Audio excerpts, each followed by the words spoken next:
In the town of Medford, there lived a man named Jack Frost. So today we're talking about the weird, creepy movie called Jack Frost from 1998 with Michael Keaton. Why is the snowman facing this way? This is not a heartwarming, fun family film. This is a creepy, scary movie masquerading as a feel-good family movie. Oh, Gabby. It's weird.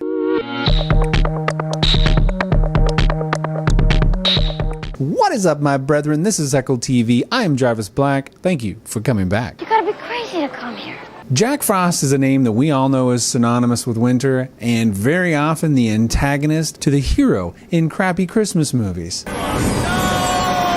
However, in 1998, some filmmakers got together and they were like, let's make the weirdest iteration of this character imaginable. Actually, to be honest, I don't even know if you can count this as a Jack Frost movie, even though that's literally the title of it. The movie is not about the Jack Frost character that we all know. I really think it boiled down to a conversation like, how can we make a live action movie about Frosty the Snowman? Should we just have a magical snowman come to life? Happy birthday! Nah, let's make it the temporary reincarnation of a kid's dead father who comes back to life to creepily stalk his family for a couple of weeks a year after he died. Jack Frost is actually a 50-year-old failing musician who just happens to also be named Jack Frost. And he's so focused on his music career that he has no time to give his kid any attention. The Jack Frost band, they're digging it, they're loving it. We gotta sign these guys. Yeah, they're digging it. Dude, what? Whoa, we gotta sign these guys. I love the audience here, especially this guy with the space in his teeth. He's just into it, man. He's having a good time. I guess there was a huge market for bluesy rock bands in 1998. I listened to guys like Stevie Ray Vaughan and Kenny Wayne Shepherd. They were not mainstream, not like super popular. You've got like Britney Spears and Brandy and NSYNC and Backstreet Boys. Not like old school blues rock. But okay, like I looked up the top 10 songs from 1998 to see if there was like any indication as to why a record producer would just lose his over a band like this at this time, and there's nothing. Hey man, check it out. At the very beginning of the movie, the Jack Frost band is playing on the radio. That was Medford's own Jack Frost band. Best little band no one's ever heard of. That's recorded live. A radio station that only plays 70s and 90s music for some reason. No 60s, no 80s. Hey, we got more music coming your way from the 70s and 90s. No 60s, no 80s. Only 70s and 90s, that's all we're doing. His wife is like super supportive of his musical career. I make you guys really proud of me. We're already really proud of you. But his son hates it. Are all musicians really flaky? The thing is his dad's band like played on the radio. When I was 11, if my dad's band played on the radio, I would think that's pretty goddamn cool. Okay, so the movie opens at the kids' school. There is a huge snowball fight on the playground for some reason, like happens at everybody's school. Did you ever experience this growing up? These like huge snowball fights that kids always have in movies. I'm pretty sure schools wouldn't allow a giant snowball fight on their property. Like if somebody gets hurt, they would be legally liable. And kids like brought like a giant like slingshot. There's like an all-out war. There's a kid like stuck in the middle who's crying. Like this is a brutal war zone. What I don't understand is how movies make a bigger deal out of these snowball fights than they really are.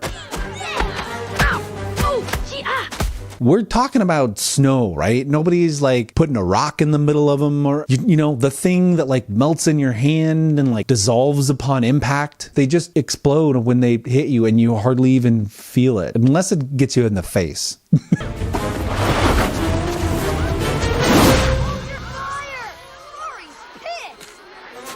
This is a weird scene where the kid like takes on the bully, like randomly the bully just snowboards down to him. But here's the thing about snowboards, like it's not like skis where they're individual, like they have to be like strapped on. So he straps on the snowboard, slides down this 3-foot hill to the kid, and then he has to take the snowboard off so he can get up and stand next to him. Just a whole lot of effort for a whole lot of nothing. I got a present for you.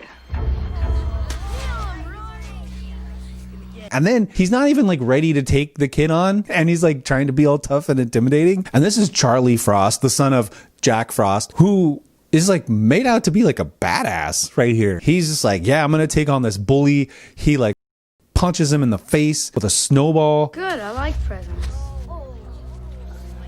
Can you say brain freeze?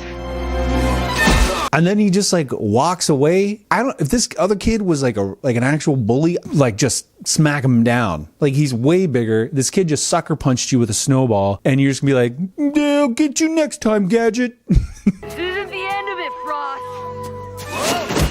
So Charlie Frost, he is obsessed with hockey. He loves hockey. He's got a poster of Wayne Gretzky. His dad promises to come to a hockey game. We're playing hockey tomorrow. Can you come? Yeah, what am I thinking? I'm there. Really? Definitely. Great. But he's at the recording studio next day and misses the hockey game, of course, because that's what parents do. They always miss your sporting events and then they're dead. But honestly, Henry Rollins as the hockey coach is probably like hands down the best character in the whole movie. Now I want you to go out there and wipe the ice with your filthy butts! All right?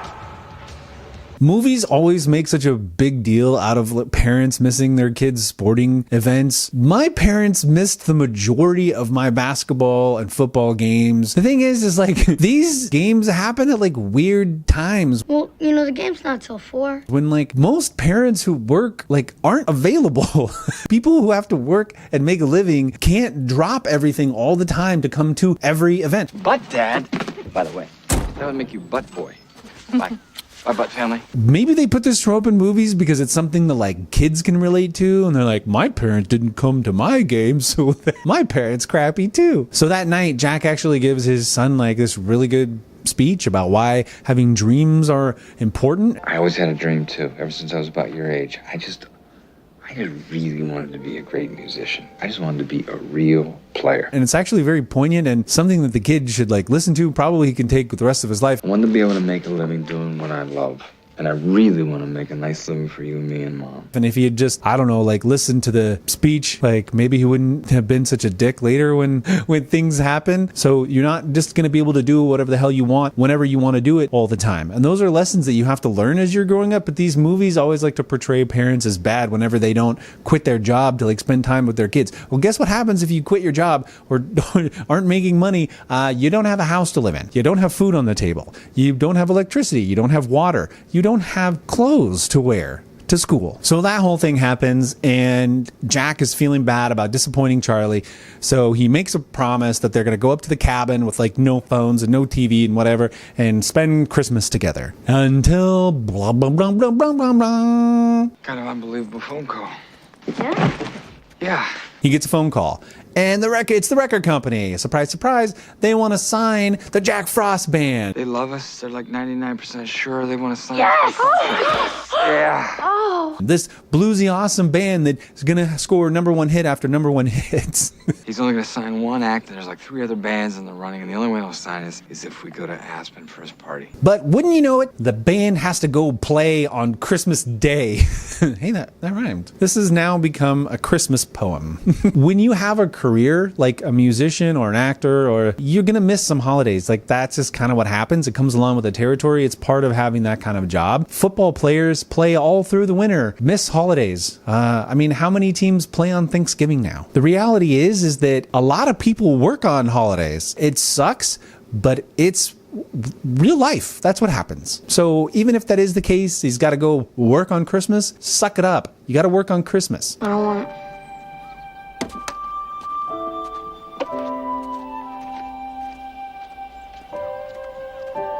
So then Jack Frost Band, they're headed up to play this gig. Then he has an epiphany. I got a great wife. I got a great kid. I'm not living this life anymore. I'm going home. I gotta spend Christmas with my family. Hey, guys. You? The gig's off. Thank you, Santa. All right, man. Everybody's happy that they're blowing the biggest opportunity of their lives. I mean, Jack is like 50 years old. There's probably not a lot of these opportunities that are gonna come his way at this point. If he's been pursuing his career this long and it's taken that long to have a breakthrough, he doesn't have another 50 years. We're gonna throw that away for one day to go home for Christmas. Jack. Yeah. Why don't you take the car? Because Jack feels so guilty about the situation with his son, he drives back to the cabin, and guess what? He drives off a cliff. He dies. So basically, because Charlie made Jack feel so guilty about missing Christmas, he cancels the gig, just throws his dreams out the window, and tries to drive back to him and dies. So congratulations, Charlie, you killed your dad. Okay, so we skip forward, and it's been a year since Charlie killed his dad. And, like, he's really mad that he has to be the one to shovel the snow now. So he decides to build a new snowman and puts his dad's clothes on it. And he blows into the harmonica that Jack had given him.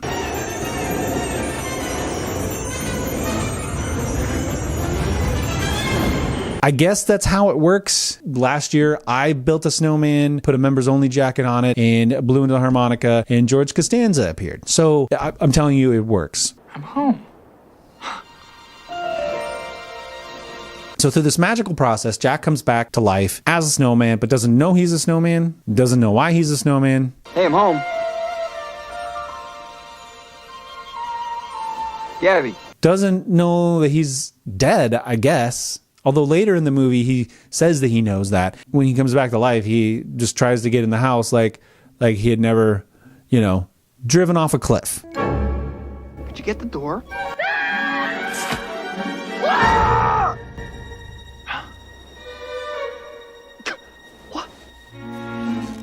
So wherever his soul was waiting or hanging out, no one, prepped him for what was about to happen, or like, hey, you're dead.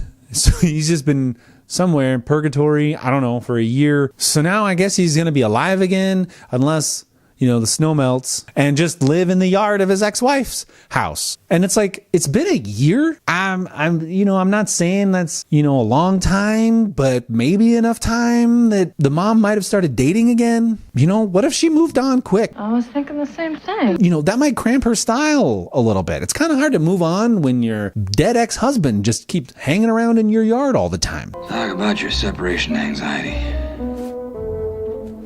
Hey, you! Ball number 2.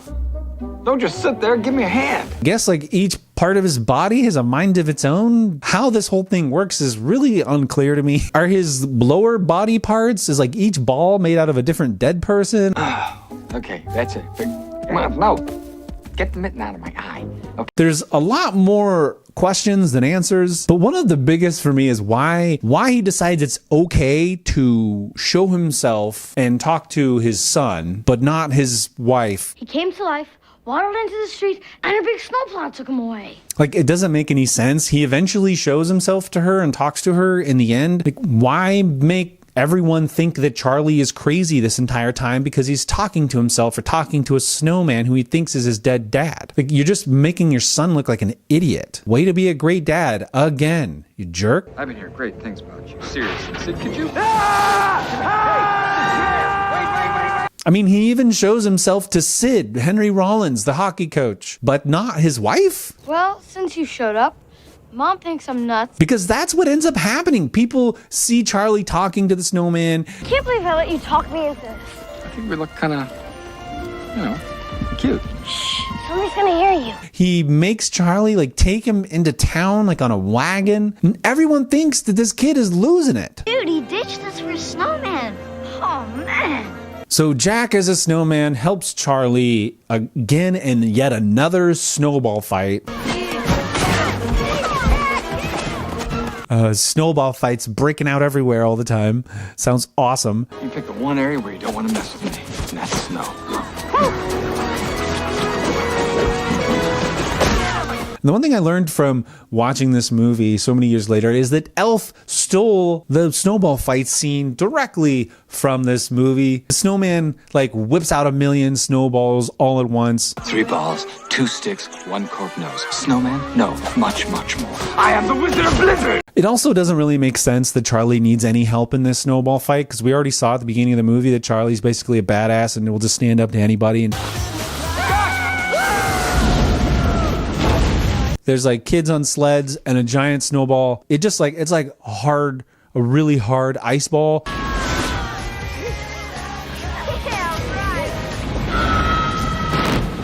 Those kids are dead. They did not survive that. So some time goes by, and Jack and Charlie spend some time together, and Jack's trying to, redeem himself as a good dad. And Hold on. This is really weird. I just hugged a snowman. Hey, pal, you were the one who played on the magic harmonica. he helps Charlie get back on the hockey team and whatever, and teaches him some hockey, yada, yada, yada. And Jack finally makes it to a hockey game at his own detriment, melting the entire way. Yes! You got the power! Way to go, Charlie. The weather is heating up again, and so Dad's about to die again. Dad, you're melting. Sorry, Charlie. I gotta get you someplace cold. I'm not gonna lose you again. Charlie! I'll be back. Charlie tells his mom that they need to go to the mountains to try to save their dad because he's melting. Dad's the snowman. What? I'm sorry, but he made me promise not to tell you. And she's like, oh, you've definitely lost the plot, kid. So Charlie runs away, and him and his snowman dad hop on a truck We're here. Ready? On 3. that just so happens to be going like directly to their cabin that's up in the woods.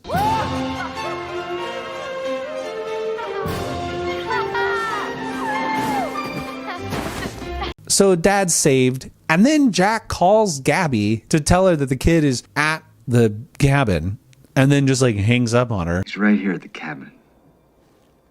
Why don't you come get him?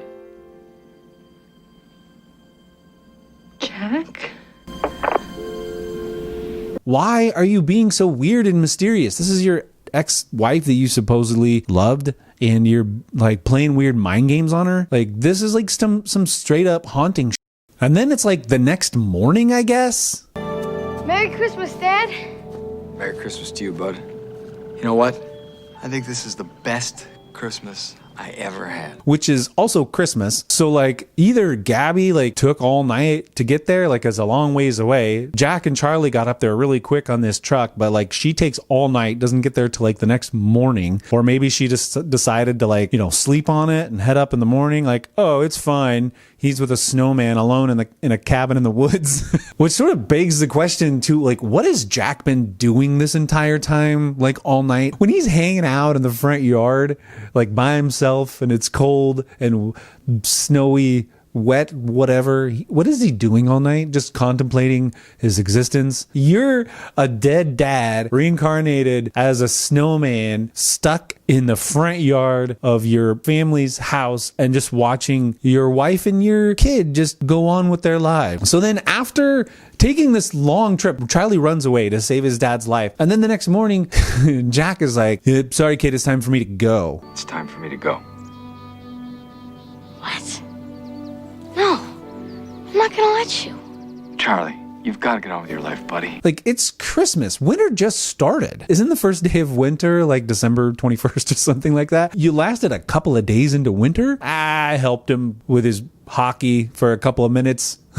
I got an afterlife that I've got to attend to. So he was like this crappy father, and he can't even stick around for a couple of months, like while winter's happening. Like, there's still like 3 more months of winter. One hockey game was enough. Good luck with puberty and high school and college and your career, children and the rest of your life that you're getting on with. I gots to go. You've got to get on with your life, buddy. Like, go get on with your life, kid. Sorry. I don't know what you want me to say. So the mom shows up finally. Charlie? Oh, honey. I'm so sorry I didn't believe you. It's okay, Mom. After like stopping on the way to get gas and a breakfast sandwich and do her taxes, she gets there just in time to see the snowman Jack dissolve, and like an apparition of Jack appears. Your kid's not nutso. This was actually me. Could have affirmed this for you at any point before now, but we're doing it now because I'm about to leave. We could have hung out and had some conversations and stuff, but nope. I'm bolting, baby. If he could do that and just change into something that looks like himself, why didn't he do that the whole time? I mean, then you don't have to deal with the whole melting snowman situation, weirdness of like hanging out in the yard. And it could just be like a regular old haunting, Scooby-Doo style. Love you.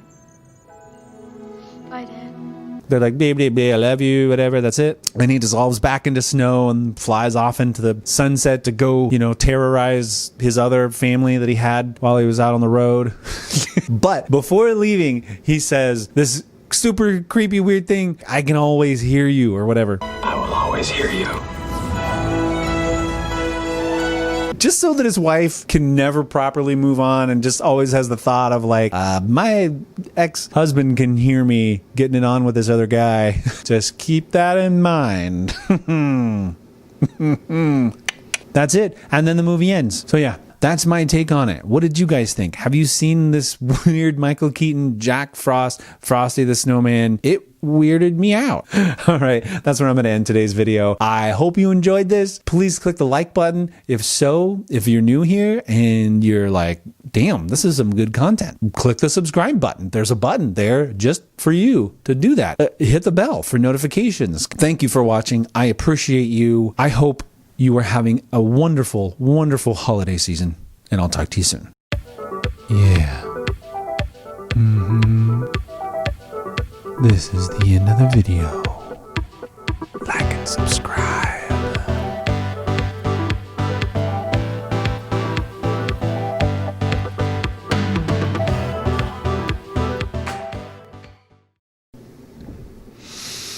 What was the thing I was gonna say? Oh yeah, and then like, yeah, they love each other. Oh yeah, and like Jack and Gabby are, you know, in love and stuff. There's that part that's very, very brief, but it's in there too.